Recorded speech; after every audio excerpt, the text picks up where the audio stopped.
Haydovchilik huquqidan mahrum bo'lganman. Pravamni qayta olayotganligimda yana nazariy va amaliy imtihonlar topshiramanmi, yo'qmi deb savol yuborsiz. Keling, hurmatli fuqarolarga tushuntirib beraman. Pravani qayta olayotganda siz imtihon topshirmaysiz ham desa bo'ladi, topshirasiz desa ham bo'ladi. Buning tartibi ijtimoiy tarmoq imkoniyatlari kengaygani-ku yaxshi, ammo bugun tarmoq foydalanuvchilari mana shu kabi yolg'on xabarlarga ishonib qolish holatlari ham uchramoqda.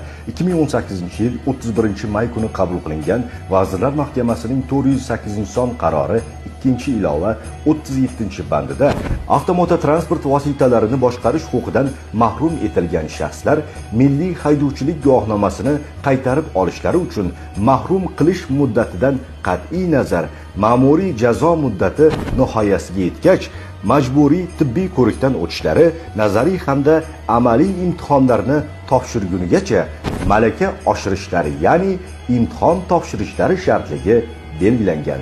Hurmatli ijtimoiy tarmoq vakillari, agar siz haqiqatan ham yurist bo'lsangiz yoki shu kasbga qiziqsangiz, jamoatchilikni chalg'itishdan, o'zingizga nisbatan ishonchsizlik keltirib chiqarishdan avval vaqt bo'lganida amaldagi qonunchilik bilan yaxshilab tanishib oling. Fuqarolarga haydovchilik guvohnomasini qayta tiklash uchun bu kabi qiyinchiliklarga duch kelishdan avval haydovchilik huquqidan mahrum etadigan yo'l qoidalarini buzmasliklarini so'raymiz.